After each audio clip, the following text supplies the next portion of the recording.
ce dernier temps pas mal de matchs dans des autres championnats en Europe et je pense qu'on ne peut pas se plaindre du niveau des arbitres en Belgique. Voilà, qui va réjouir Michel Pirot pour la passe en retrait. Michel, votre avis? Mais écoutez, on va revoir l'image en même temps, allez-y.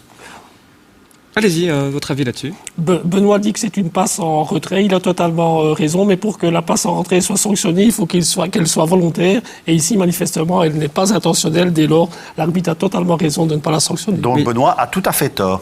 Donc voilà, eh bien, nous allons enchaîner avec les maillots qu'on enlève ou qu'on remet. C'était assez amusant, une façon de terminer de façon assez gag. Bosniak et Habibou, regardez Bosniak.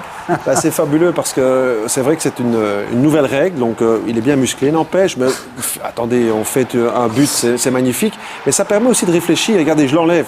Ah non, je vais prendre un carton, je le remets.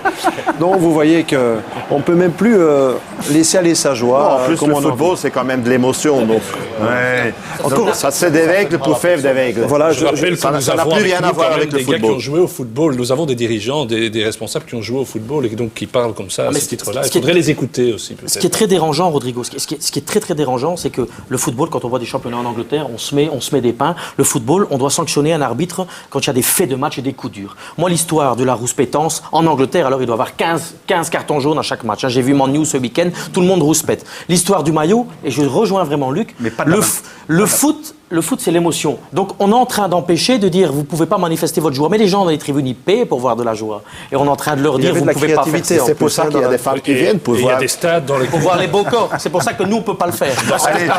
Dans certains stades, si on enlève les gars qui sont torse nu, on risque de se trouver à certaines périodes de l'année avec une partie de la tribune qui est vide.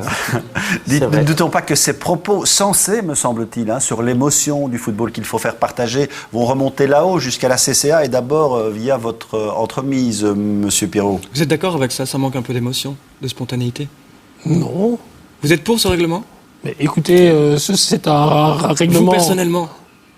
Je pense que quand on marque un but, il y a une manière différente de manifester sa joie plutôt que d'enlever son maillot.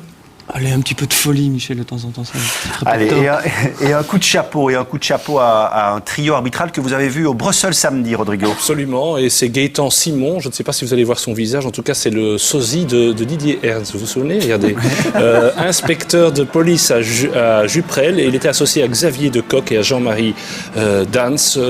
Jérôme Maquet était le 4e arbitre. C'était assez impressionnant. À certains moments, les supporters du Bruxelles se sont plaints de décisions de l'arbitre, et nous, évidemment, on avait le ralenti. Eh bien, 10 fois sur 10, les 3 arbitres avaient raison. Chapeau. Voilà, eh bien, on se réjouira aussi des excellentes cotes pour nos arbitres ce week-end. Cela veut dire quelque chose aussi sur le niveau qui est le nôtre. Et bravo à tous, Monsieur Pirot, même si on discute et s'il y a toujours matière à discussion.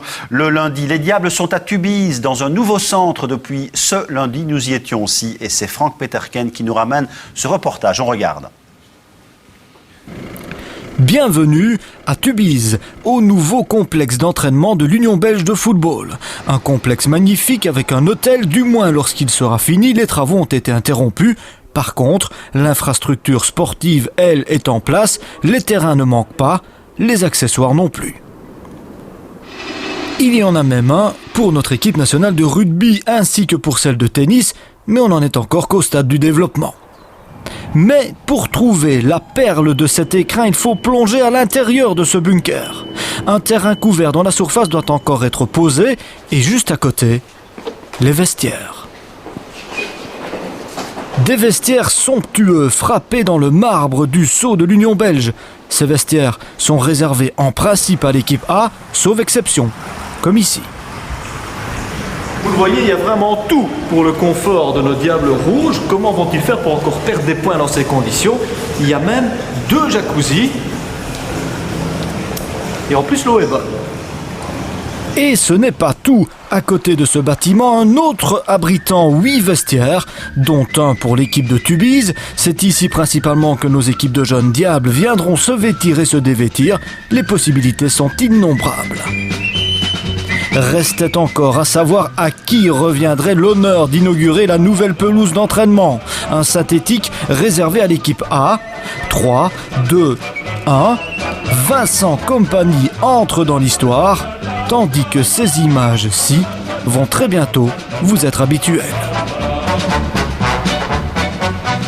Voilà, merci Franck. Un outil dont on avait besoin, messieurs. Je suppose qu'on est tous d'accord là-dessus. Hein.